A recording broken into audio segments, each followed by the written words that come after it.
नमस्कार, आप देख रहे हैं द सुगम राजस्थान का नंबर 1 चैनल। यहाँ पे से 13 फरवरी और गुरुवार राजस्थान प्रदेश की आज की बड़ी खबर है। लेकिन उससे पहले शुरुआत करेंगे देश की आज की बड़ी खबर के साथ। बड़ी खबर, लोकसभा में आज इनकम टैक्स बिल होगा पेश। बता दें कि पिछले हफ्ते कैबिनेट से इस बिल को मंजूरी मिली थी, लेकिन आज बजट सेशन का आखिरी दिन भी है। ऐसे में संसद में आज नया इनकम टैक्स बिल 2025 पेश होगा। इनकम टैक्स बिल का मकसद आम आदमी के लिए इनकम टैक्स कानूनों को आसान बनाना रहेगा। इससे टैक्स से जुड़े केस भी कम होने की उम्मीद है। बिल को पिछले हफ्ते कैबिनेट ने भी मंजूरी दे दी थी। बता दें कि संसद का बजट सत्र 31 जनवरी से शुरू हुआ था। पहला सत्र 31 जनवरी से 13 फरवरी तक और दूसरा सत्र 10 मार्च से 14 अप्रैल तक होगा। ऐसे में बजट सेशन का आज आखिरी दिन है और इस आखिरी दिन आज लोकसभा में इनकम टैक्स बिल पेश किया जाएगा। चलिए बात करते हैं राजस्थान प्रदेश की आज की बड़ी खबरों की और शुरुआत करते हैं राजस्थान प्रदेश की आज की पहली बड़ी खबर के साथ। बड़ी खबर, राजस्थान सरकार ने डबल कर दी योजना के तहत मिलने वाली राशि। बता दें कि घर बैठे उठा सकते हैं लाभ। राजस्थान के उप मुख्यमंत्री सीएम प्रेमचंद बैरवा ने मंगलवार शाम सचिवालय में स्टेट और रोड सेफ्टी काउंसिलिंग की बैठक करते हुए गुड सैमरिटन योजना के तहत मिलने वाली पुरस्कार राशि को बढ़ाकर डबल करने का ऐलान कर दिया है। इस योजना के तहत अब सड़क दुर्घटना में घायल को अस्पताल पहुंचाने वाले व्यक्ति को 5,000 रुपए की जगह अब सरकार इस काम के लिए 10,000 रुपए की राशि देगी। इतना ही नहीं, राज्य सरकार की एम्बुलेंस सेवा 108 और एनएसएआई की 1033 एम्बुलेंस सेवाओं का एकीकरण किया जा रहा है, जिससे अब चिकित्साओं में जल्द से जल्द दुर्घटना स्थल तक पहुंचाया जा सकेगा। ये जानकारी परिवहन विभाग के शासन सचिव सुशी त्यागी ने बैठक में साझा कर दी है। अगली बड़ी खबर, सम्मान पात्रता परीक्षा ग्रेजुएशन लेवल का परिणाम हुआ जारी। सीईटी में 8.78 लाख अभ्यर्थी हुए शामिल। राजस्थान कर्मचारी चयन बोर्ड ने बुधवार को सम्मान पात्रता परीक्षा यानी सीईटी ग्रेजुएशन लेवल का परिणाम जारी कर दिया है। इसमें 40% से ज्यादा अंक वाले 8,78,017 अभ्यर्थी पात्र घोषित कर दिए गए हैं। ये अभ्यर्थी भविष्य में होने वाली ग्रेजुएशन लेवल की 11 भर्ती परीक्षाओं में सीईटी के स्कोर के आधार पर आवेदन कर सकेंगे। बड़ी खबर, खाद्य सुरक्षा योजना राशन कार्ड को लेकर बड़ी खबर। ट्रैक्टर और कृषि वाहनों को मिलेगी छूट। प्रदेश में 4 करोड़ 31 लाख लोगों के नाम से उठ रहा है राशन। राजस्थान में 4.25 करोड़ लोग खाद्य सुरक्षा योजना के तहत राशन प्राप्त कर रहे हैं। ऐसे परिवारों के संबंध में राज्य सरकार का खाद्य विभाग डिटेल जुटाने जा रहा है कि इनमें कौन से परिवारों को पास कर रहा है। निचले स्तर पर इसकी डिटेल जुटाई जाएगी। इसके बाद ऐसे परिवारों का इस योजना में नाम काटा जाएगा, यानी राशन का गेहूं या अन्य सामान नहीं मिल सकेगा। इसे लेकर खाद्य एवं नागरिक आपूर्ति विभाग ने पिछले 3 महीने से गिव अप अभियान चला रखा है। इसमें अब तक करीब 9 लाख लोगों के नाम काटे जा चुके हैं। बता दें कि सक्षम और अपात्र परिवारों को खाद्य सुरक्षा योजना से नाम हटाने के लिए स्थानीय उचित मूल्य की दुकान पर पहले जाना होगा। वहां पर निर्धारित फॉर्म भरना होगा। ये फॉर्म एक तरह का घोषणा पत्र है, जिसके जरिए व्यक्ति द्वारा स्वयं की इच्छा से खाद्य सुरक्षा योजना के तहत लाभ नहीं लेने की अपील की जाती है। जो परिवार अपात्र है या जो सक्षम है, उन्हें यह फॉर्म भरकर जमा कराना है। इसमें आपको बता दें कि कई लोग आर्थिक रूप से मजबूत भी है। कृषि वाहनों को अब छूट दी गई है, सिर्फ कार वाले चिन्हित होंगे। बता दें कि इसी व्यवस्था में सुधार के लिए अभियान सहित कई और कदम उठाए जाएंगे। अब कार मेंटेन करने वाले गरीबों का गेहूं लेगा तो उस पर कार्रवाई होगी। निचले स्तर पर हम सब पता लेंगे और हालांकि ट्रैक्टर और कृषि वाहनों को छूट मिलेगी। अगली बड़ी खबर, राजस्थान हज कमेटी के अध्यक्ष और अमीन कागजी का कार्यकाल होगा समाप्त। राजस्थान स्टेट हज कमेटी के अध्यक्ष और किशन पॉल जयपुर के विधायक अमीन कागजी का 3 वर्षीय कार्यकाल 14 फरवरी 2025 को समाप्त हो रहा है।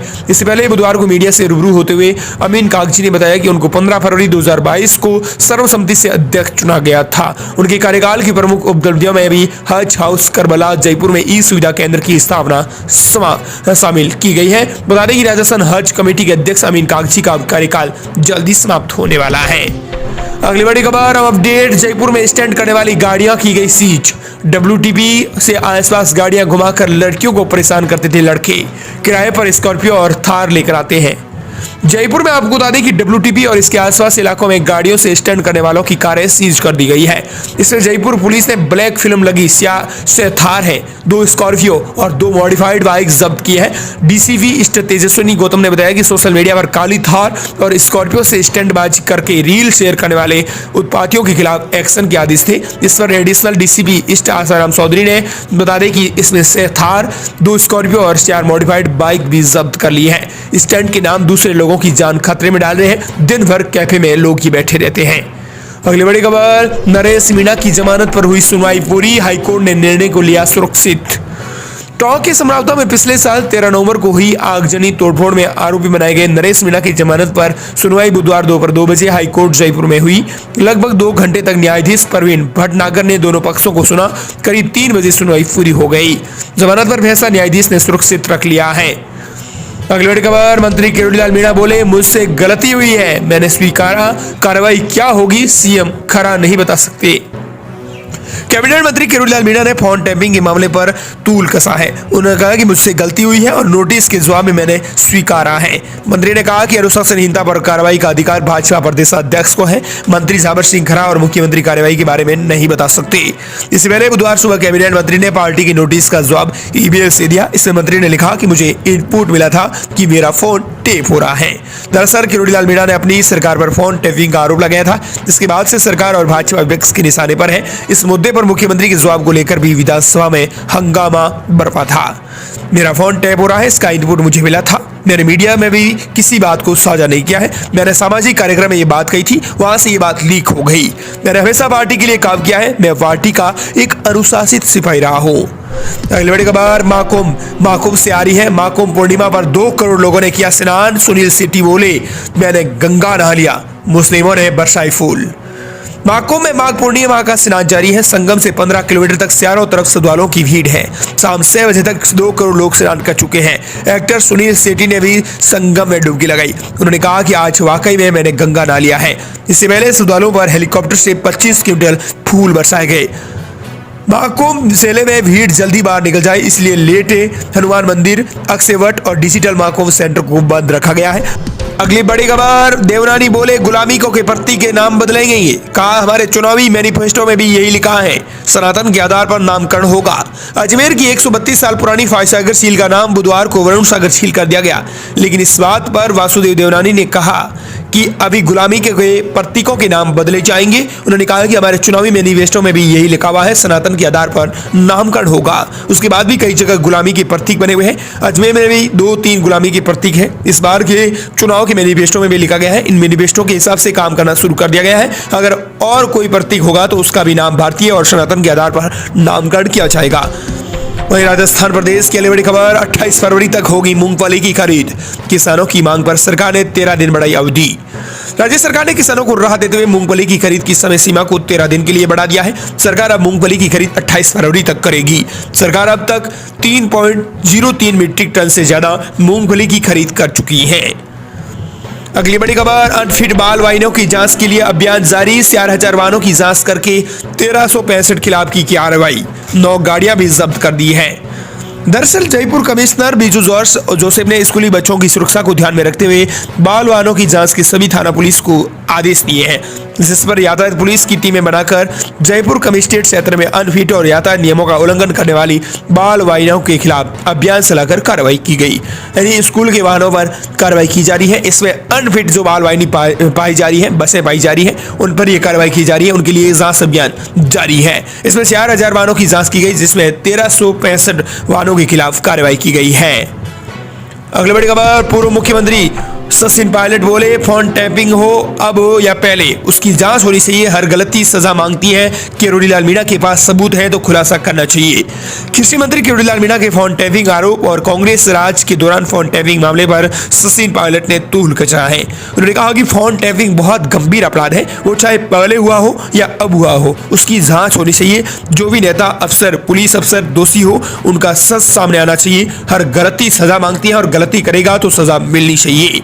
किरोड़ीलाल मीणा के फोन टैपिंग के आरोपों को लेकर सचिन पायलट ने बुधवार को अपने आवास पर मीडिया से बात की। इसी दौरान उन्होंने कहा कि यह किसी विपक्ष के नेता या साधारण आदमी ने नहीं, बल्कि सरकार की कैबिनेट मंत्री ने खुद कहा है कि उनका फोन टैप हो रहा है। सरकार का कैबिनेट मंत्री आरोप लगा रहा है कि सरकार की कार्रवाई करने की जगह संगठन जॉब मांग रहा है।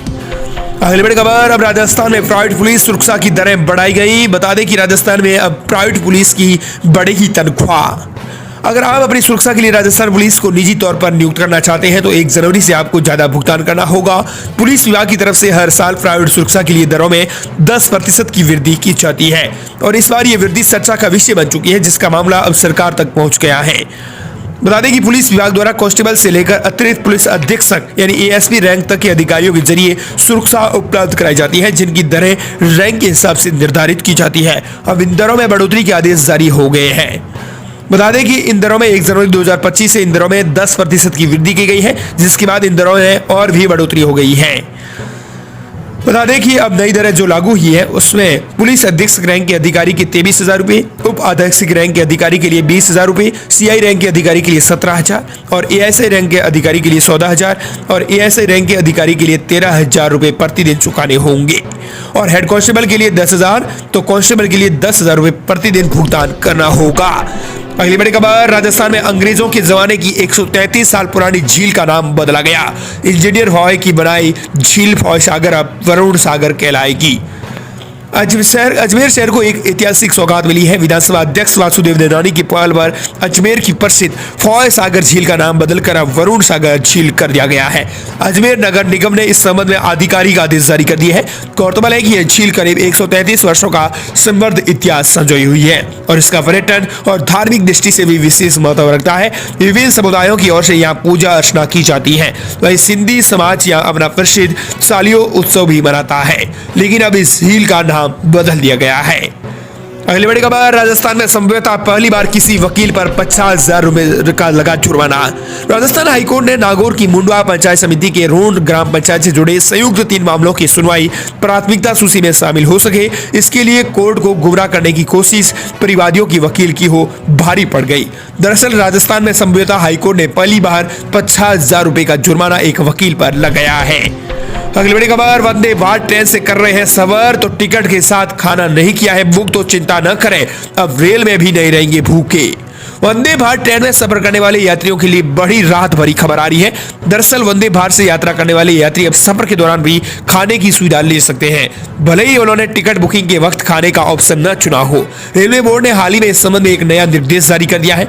रेलवे बोर्ड ने कहा कि वंदे भारत ट्रेन के यात्री ट्रेन में भोजन खरीद सकते हैं, भले ही उन्होंने टिकट बुकिंग के लिए समय खाने का विकल्प नहीं चुना हो। अब वो ट्रेन में बैठे टिकट में कुछ परिवर्तन कर सकते हैं। अब नीतिगत मामले के तौर पर उन्होंने तय किया है कि जिन यात्रियों ने भोजन का विकल्प नहीं चुना है वे भी ट्रेन में सुरक्षित और गुणवत्तापूर्ण भोजन का लाभ उठा सकेंगे। अगली बड़ी खबर, राजस्थान में 15 फरवरी से बदलेगा मौसम, 17 फरवरी को हल्की बारिश का अलर्ट। राजस्थान के अधिकांश भागों में आगामी दिनों में कमजोर पश्चिमी विक्षोभ आएगा। इसके प्रभाव से 15 से 17 फरवरी के दौरान आंशिक बादल छाए रहेंगे। इसी दौरान 16 फरवरी को राज्य के उत्तरी भागों में कहीं हल्की बूंदाबांदी होने की संभावना आईएमडी ने जताई है। मौसम केंद्र के अनुसार बुधवार को दिन के तापमान में से 8 डिग्री तक गिरावट देखी जा सकती है। अगली बड़ी खबर, बड़ा फैसला, राजस्थान सरकार ने भर्तियों की परीक्षा में बढ़ाए 499 पद। अब पशु परीक्षा के अंदर 6,433 पदों पर होगी नियुक्ति। राजस्थान सरकार ने बुधवार को एक भर्ती परीक्षा में करीब 499 पदों को बढ़ा दिया है। ऐसे में अब तक सरकार 6,433 पदों पर भर्ती करेगी। राजस्थान सरकार ने पिछले दिनों पशु भर्ती परीक्षा का आयोजन किया था। इस परीक्षा में पहले 5,934 पद रखे गए थे, लेकिन अब इसमें 499 और पदों को जोड़ दिया गया है। अब ऐसे में सरकार राजस्थान में 6,433 पदों पर भर्ती करेगी। तो सरकार ये थी राजस्थान प्रदेश की आज की बड़ी खबरें। मिलते हैं नई तमाम बड़ी खबरों के